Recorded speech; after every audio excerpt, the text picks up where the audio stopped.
મિત્રો પ્રકરણ 4 ભૂમિતિના પાયાના ખ્યાલો એમાં આપણે 8 નંબરનો દાખલો જોઈએ કે 3 સેમી ત્રિજ્યાનું વર્તુળ દોરો। આ વર્તુળમાં એક ત્રિજ્યા, એક વ્યાસ અને એક જીવા દર્શાવો। આ વર્તુળમાં વૃત્તખંડ અને વૃત્તાંશ બનાવો। તો મિત્રો સૌપ્રથમ આપણે સ્કેલનો ઉપયોગ કરી અને પરિકરનો ઉપયોગ કરી 3 સેમી આપણે ત્રિજ્યા લઈશું। તો સમતલમાં આપણે કોઈ એક પહેલાં વર્તુળનું કેન્દ્ર દર્શાવશું। તો એને કેન્દ્ર ગણી આપણે 3 સેમી ત્રિજ્યાનું એક વર્તુળ દોરીએ।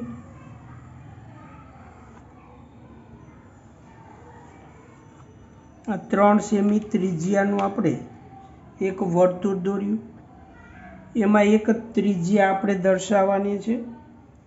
તો આ વર્તુળનું કેન્દ્ર ને આપણે ઓ કહીએ।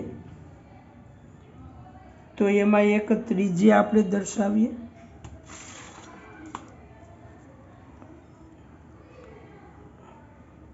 આ રેખાખંડ ઓએ એ વર્તુળની ત્રિજ્યા છે। આ ત્રિજ્યા એક વ્યાસ, તો એક આપણે વ્યાસ દર્શાવીએ। એટલે કે વર્તુળના કેન્દ્રમાંથી પસાર થતી જીવા ને વર્તુળનો વ્યાસ કહેવાય। એ વ્યાસનું નામ આપણે આપીએ રેખાખંડ બીસી। એ વ્યાસ છે, એટલે આ વ્યાસ। અને એક જીવા દર્શાવો, તો એમાં એક આપણે જીવા દર્શાવીએ। તો એ જીવાનું આપણે નામ આપીએ ડીઈ। આ ડીઈ એ વર્તુળની જીવા છે। વર્તુળમાં વૃત્તખંડ અને વૃત્તાંશ બતાવો। તો મિત્રો આ છે તમારો વૃત્તાંશ। આપણે અગાઉ જોયું હતું કે ચાપ અને ત્રિજ્યાઓની જોડથી બનતી આકૃતિ એ વૃત્તાંશ છે। અને વૃત્તખંડ તો એમાં ચાપ અને જીવાથી બનતી બંધ આકૃતિ કે જેને આપણે વૃત્તખંડ કહેવાય। તો આ જીવા છે અને આ આકૃતિનો જે ભાગ બને એને કહેવાય વૃત્તખંડ।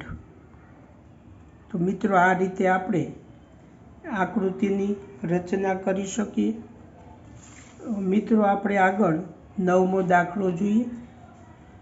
તો એક બિંદુમાંથી પસાર થતી હોય તેવી 4 રેખા દર્શાવતી આકૃતિ દોરો। તો મિત્રો સૌપ્રથમ આપણે એક બિંદુને દર્શાવીએ। હવે એમાંથી પસાર થતી હોય એવી આપણે 4 રેખા દર્શાવવાની છે। તો મિત્રો આ બિંદુમાંથી પસાર થતી હોય એવી એક રેખા,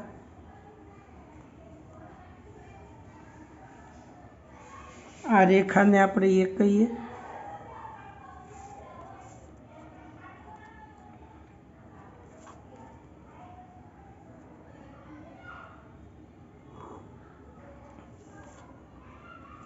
આ બીજી રેખા,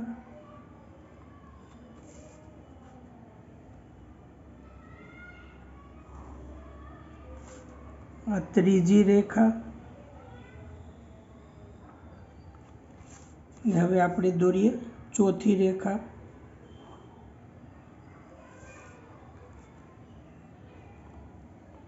તો મિત્રો આ 4 રેખા એક જ બિંદુમાંથી પસાર થાય છે। મિત્રો આપણે 10મો દાખલો જોઈએ કે નીચે આપેલી આકૃતિ પરથી નીચેના પ્રશ્નના જવાબ આપો। મિત્રો અહીંયા એક આકૃતિ આપેલી છે, તેની ઉપરથી આપણે જવાબ આપીશું કે અહીં કયો બહુકોણ આપ્યો છે. તો મિત્રો અહીંયા 3 રેખાખંડો બતાવેલા છે, એટલે 3 રેખાખંડો વડે બનતી બંધ આકૃતિ એને ત્રિકોણ કહેવાય. તો એ બહુકોણનું નામ છે ત્રિકોણ. એટલે આપણે અહીંયા ત્રિકોણ લખીશું. બીજો પ્રશ્ન છે કે ત્રિકોણનું નામ 3 રીતે લખો. ત્રિકોણનું નામ આપણે 3 રીતે દર્શાવવાનું છે. તો પહેલી રીત કે ત્રિકોણ, આ ત્રિકોણ દર્શાવવાનો સંકેત છે ત્રિકોણ FOX. એટલે આપણે F શિરોબિંદુથી શરૂ કરી અને આ રીતે રાઉન્ડ પૂરું કરવાનું છે. તે રીતે આપણે હવે O બિંદુથી શરૂ કરશું, એટલે ત્રિકોણ OXF. અને ત્રીજો ત્રિકોણ X શિરોબિંદુથી શરૂ કરી XFO.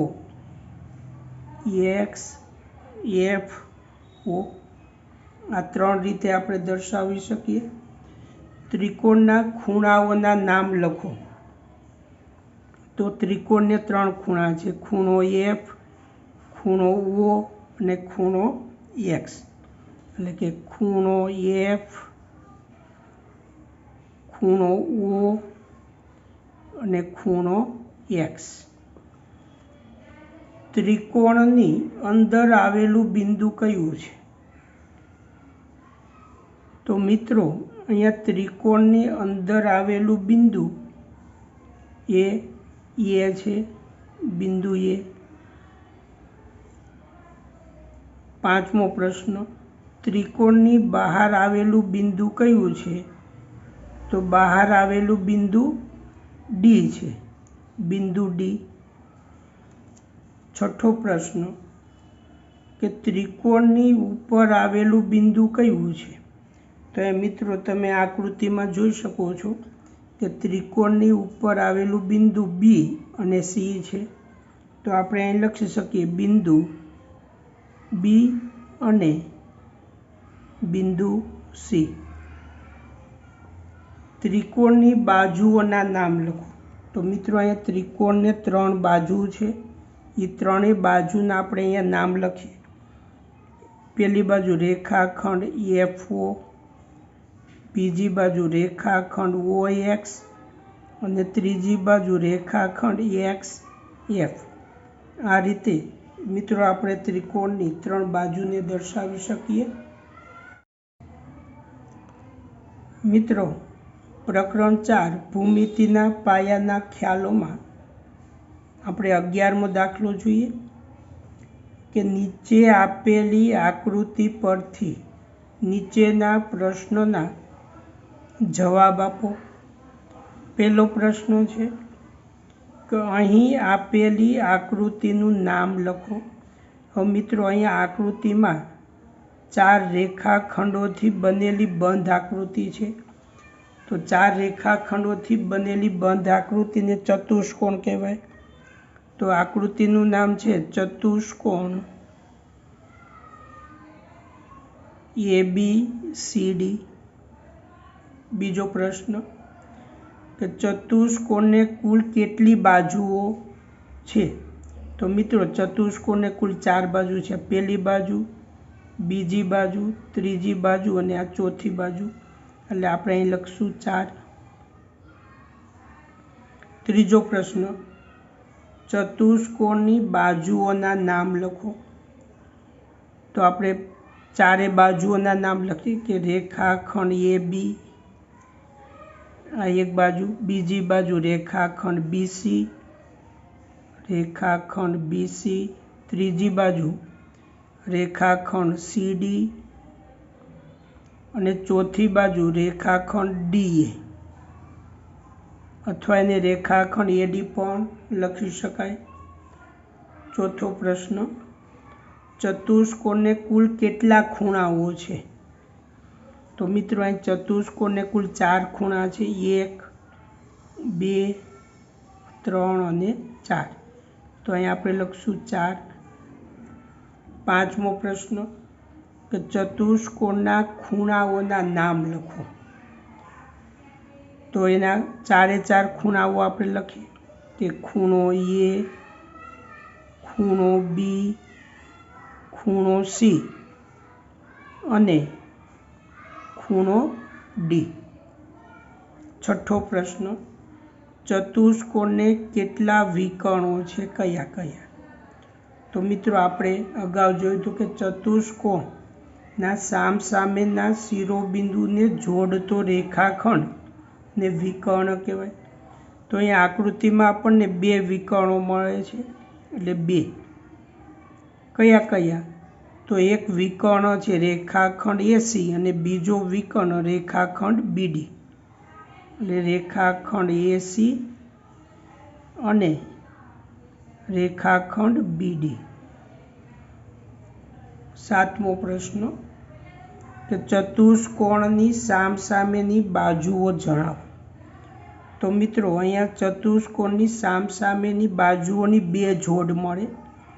તો પહેલી જોડ રેખાખંડ એબી અને રેખાખંડ ડીસી, કે રેખાખંડ એબી અને રેખાખંડ ડીસી. બીજી જોડ રેખાખંડ એડી અને રેખાખંડ બીસી, રેખાખંડ એડી અને રેખાખંડ બીસી એ સામસામેની બાજુઓની જોડ છે. આઠમો પ્રશ્ન ચતુષ્કોણની પાસેની બાજુઓ જણાવો. તો એ મિત્રો ચતુષ્કોણની પાસેની બાજુઓની આપણને 4 જોડ મળે.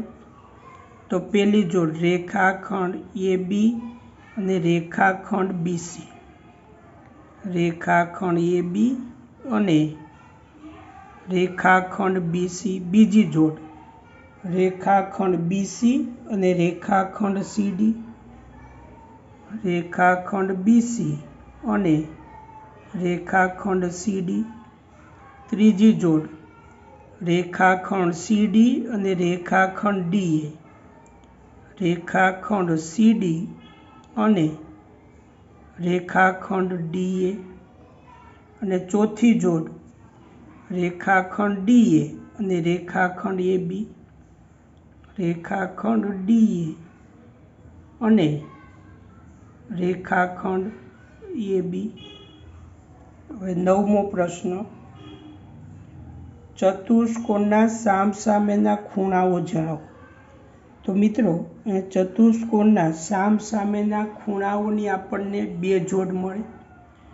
તો અહીંયા પહેલી જોડ કે ખૂણા એની સામેનો ખૂણો સી, એટલે પહેલી જોડ લખાય ખૂણો એ અને ખૂણો સી. અને બીજી જોડ મળશે ખૂણો બી અને ખૂણો ડી. તો ખૂણો બી અને ખૂણો ડી. અસ્તુ.